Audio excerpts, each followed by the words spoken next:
స్వర్గీయ బిజివేముల వీరారెడ్డి కడప జిల్లా తెలుగుదేశం పార్టీలో క్రియాశీలక పాత్ర పోషించి రాజకీయాలను శాసించారని ముఖ్యమంత్రి నారా చంద్రబాబు నాయుడు పేర్కొన్నారు.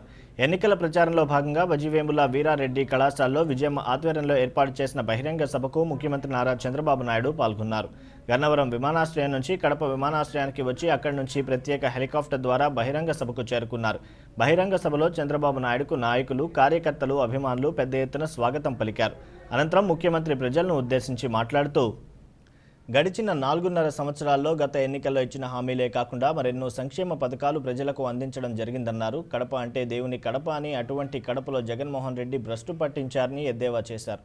ఫ్యాక్షన్ రాజకీయాలకు స్వస్తి పలికి ప్రజల ఆదరణ పొందినవాడే నిజమైన నాయకుడని, దేశంలో ఎవరికీ లేనన్ని కేసులు ఒక్క జగన్మోహన్ రెడ్డికే ఉన్నాయని, అటువంటి వాడు గెలిస్తే రాష్ట్రాన్ని కుక్కలు చింపిన ఇస్తర్లా చేస్తారని, అటువంటి వారిని మీ ఓటు ద్వారా తగిన బుద్ధి చెప్పాలని తెలిపారు. అలాగే విజయమ్మ ఆధ్వర్యంలో బద్వేలు తెలుగుదేశం పార్టీ అభ్యర్థిగా పోటీ చేస్తున్న విద్యావంతులు ఓబులాపురం రాజశేఖర్కు ఓటు వేసి అఖండ మెజారిటీతో గెలిపించాలని, అలాగే ఎంపీ అభ్యర్థిగా ఆదినారాయణ రెడ్డిని గెలిపించి వైసీపీని చిత్తుగా ఓడించాలని పేర్కొన్నారు. తెలుగుదేశం పార్టీకి వీరారెడ్డి కుటుంబం ఎనలేని కృషి చేసిందని, త్వరలో మాజీ శాసనసభ్యురాలు విజయమ్మకు ఎమ్మెల్సీ ఇస్తానని బహిరంగ సభలో అందరి సమక్షంలో హామీ ఇచ్చారు. అనంతరం ముఖ్యమంత్రిని పూలమాలలతో ఘనంగా సన్మానించారు. ఈ కార్యక్రమంలో ఎంపీ అభ్యర్థి ఆదినారాయణ రెడ్డి, ఎమ్మెల్యే అభ్యర్థి డాక్టర్ ఓబులాపురం రాజశేఖర్, టీడీపీ యువ నాయకులు రితీష్ కుమార్ రెడ్డి, పుట్టా సుధాకర్ యాదవ్, లింగారెడ్డి, గోవర్ధన్ రెడ్డి, రవికుమార్ రెడ్డి తదితరులు పాల్గొన్నారు.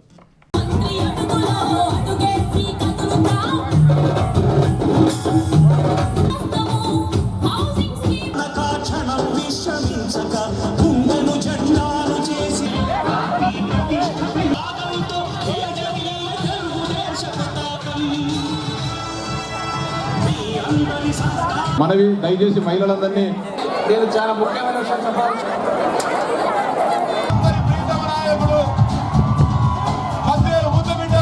స్వర్గీయ బిజివేముల వీరారెడ్డి గారి చిత్రపటాలకు నివాళులర్పించవలసిందిగా పార్టీ అధ్యక్షులు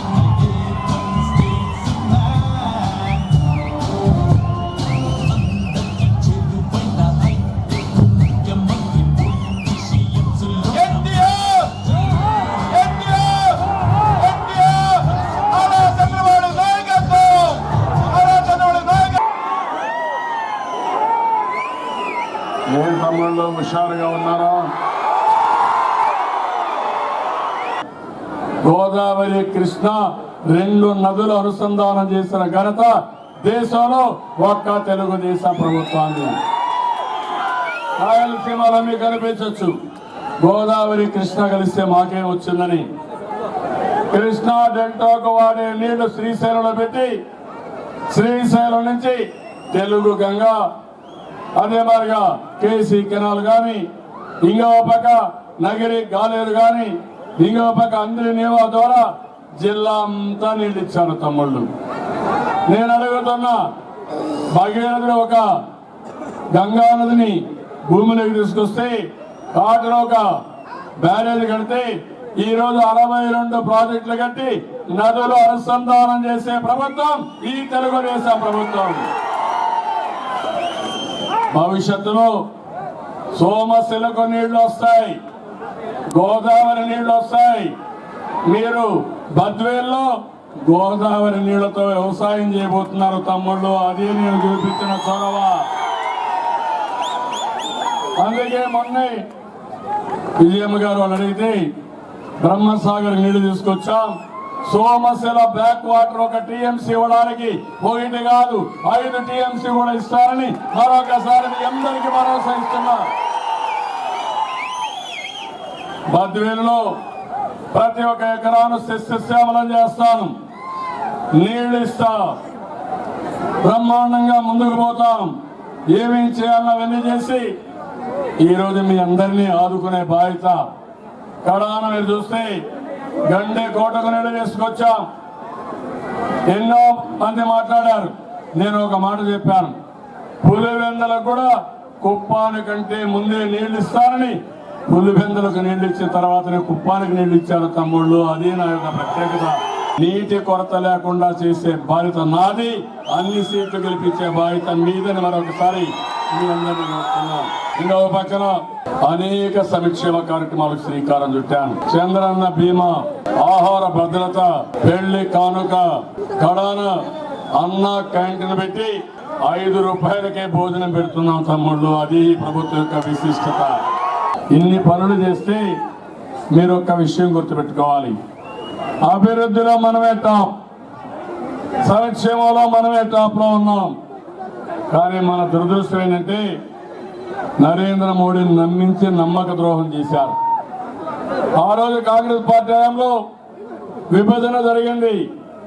నరేంద్ర మోడీ గారు చెప్పింది నేను నమ్మకంగా మీతో ఉంటానని వెంకన్న సాక్షిగా తిరుపతిలో చెప్పాడు. చెప్పిన వ్యక్తి మాట మీద నిలబడలేదు, మనకు నమ్మక ద్రోహం చేశాడు. అవునా కాదా తమ్ముడు? ఒక పక్క నేను పోరాడుతూ ఉంటే ఎవరి కోసం? నా కోసం పోరాడానా? మోడీకి నాకు వ్యక్తిగత తగరాదులు ఉన్నాయా? మాకు వ్యక్తిగత విభేదం ఉందా? కానీ 2003లో 2002 ఆ ప్రాంతంలో గోద్రా ఇన్సిడెంట్ జరిగింది. మైనారిటీస్ ని ఊచకోత కోసారు, కొన్ని వందల వేల మంది చంపేశారు. ఆ రోజు నేను డిమాండ్ చేశాను, ఇది చాలా దారుణం, కిరాతకం. ఈ నరేంద్ర మోడీ ముఖ్యమంత్రిగా గుజరాత్ ఉండడానికి వీల్లేదు, ఈయన రాజీనామా చేయాలని మొట్టమొదటిసారిగా డిమాండ్ చేసింది నేనేనని మరొకసారి ఈ సభలో చెప్తున్నా. ఇస్తాం. ఈరోజు చాలా ఇబ్బందులు ఉన్నాయి, అందుకని తప్పకుండా రాబోయే రోజుల్లో ఎంత డబ్బులైనా ఖర్చు పెట్టి మంచినీళ్ళు ఇచ్చే బాధ్యత నేను తీసుకుంటాను. అదే మరిగా ఈరోజు ఇక్కడ విజయమ్మ గారు ఉన్నారు. నేను ఒకటి హామీ ఇస్తున్నా మీ అందరికీ, వారి కుటుంబం ఒక రాజకీయ కుటుంబం.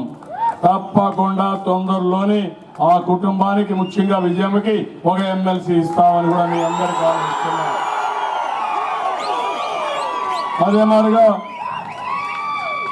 రితేష్ రెడ్డి గారు ఉన్నారు, యువకుడు, ఉత్సాహవంతుడు, పట్టుదల ఉండే వ్యక్తి, చేయాలనే తపనుంది, తాత వారసత్వాన్ని కొనసాగించాలనే ఆలోచన ఉంది.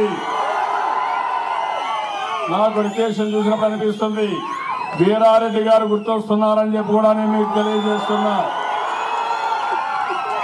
ఎన్నిసార్లు కలుస్తా అంటే అన్నిసార్లు కలిసేవాడు, ఎన్నిసార్లు చెప్పాలని సార్లు చెప్పేవాడు. పని అయ్యే వరకు వదిలిపెట్టిన వ్యక్తి వీరారెడ్డి గారు. అదే కోవలో రితేష్ గారు ఉన్నారని చెప్పి నేను మీకు తెలియజేస్తున్నా. ఇంకో పక్క ఇప్పుడే ఎమ్మెల్యేని మనం చూసాం, అభ్యర్థిని, చదువుకున్న వ్యక్తి, మీకు అందుబాటులో ఉండే వ్యక్తి, మీకందరికీ ఎప్పటికప్పుడు అందుబాటులో ఉంటాడు.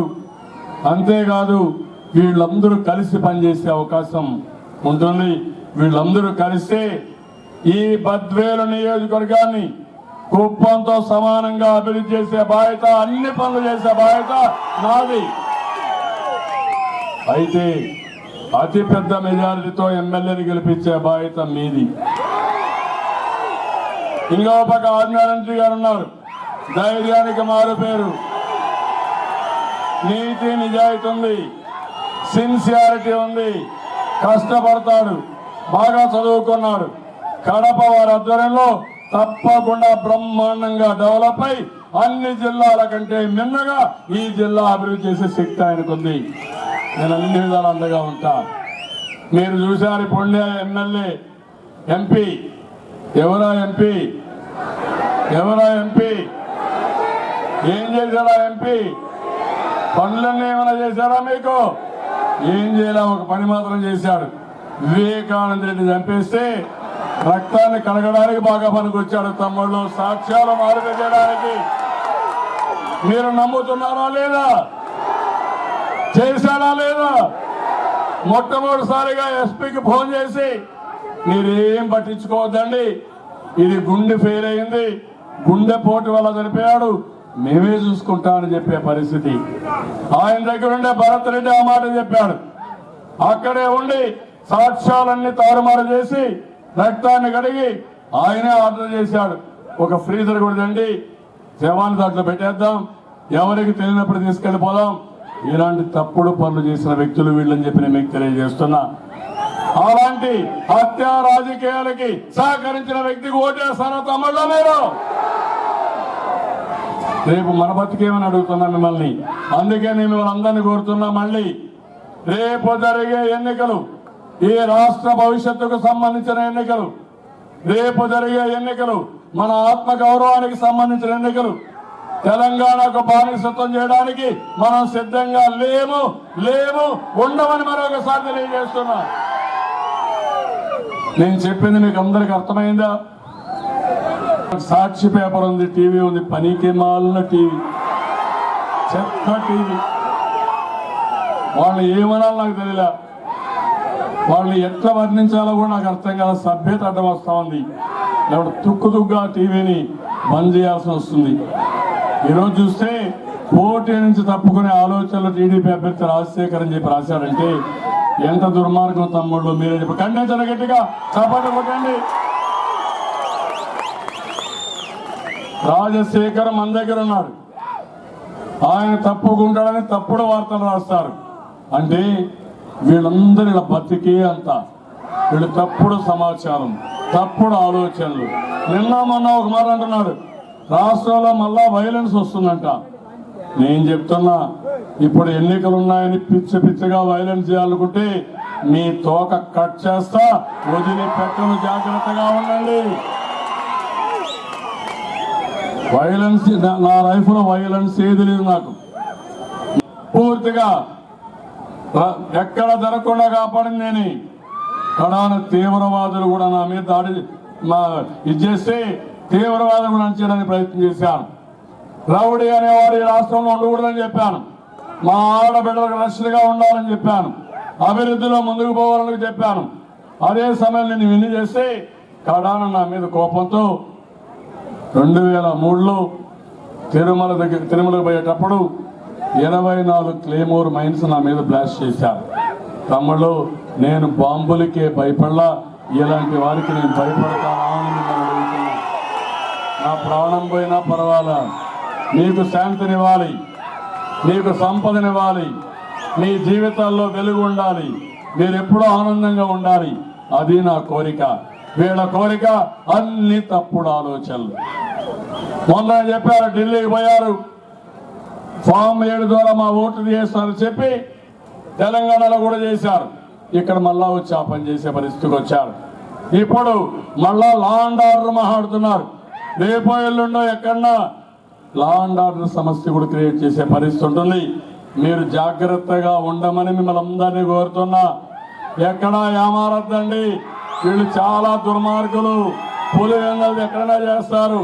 ఇంట్లోనే బాబాయిని చంపిన వారు ఎక్కడైనా ఏమైనా చేసే పరిస్థితి ఉంటుంది. జాగ్రత్తగా ఉండండి, అప్రమత్తంగా ఉండండి. రేపు రాబోయే ఎన్నికల్లో 2014లో కాంగ్రెస్ ఎట్టయితే వదిలించుకున్నారో అదే స్థాయిలో వైఎస్ఆర్ కాంగ్రెస్ పార్టీ ఈ గడ్డ మీద లేకుండా చేయాల్సిన బాధ్యత మీ అందరిది. భవిష్యత్తుకు సంబంధించిన ఎన్నిక, మన ఆత్మ గౌరవానికి సంబంధించిన ఎన్నిక. అందుకే మిమ్మల్ని అందరినీ కోరుతున్నా, ఎట్టి పరిస్థితిలో దీన్ని ఇది చేయాల్సిన అవసరం ఉంది. ఈ రోజు 2 చేతులు లేని ఒక తమ్ముడు వచ్చాడు ఇక్కడికి. అతనికి ఆయన చూస్తే మీకు అర్థమవుతుంది, ఆయనకి ఎవరో ఒకరు సహకరిస్తానే ఉండాలి ఎప్పుడు. అలాంటి వ్యక్తిని ఆదుకోవడానికి నేను 10,000 రూపాయలు ఇచ్చానంటే లేదా మీరు అరాచకానికి అలా మీరు. అందుకని మీ ఓటు అంటే గట్టిగా మొత్తం 10,000 అంతా వినపడాలి. తమ్ముళ్ళు మీ ఓటు, ఆడబిడ్డల మీ ఓటు సైకిల్కి. తెలుగుదేశం, ఎన్టీఆర్ అమర్ హై, ఎన్టీఆర్, ఎన్టీఆర్, ఎన్టీఆర్. ఆత్మగౌరవాన్ని అంటే కాపాడుకుంటామని 2 చేతులెత్తి పోరాటాన్ని చూపించాలి. ఆత్మగౌరవాన్ని. థ్యాంక్ యూ, అందరికీ ధన్యవాదాలు.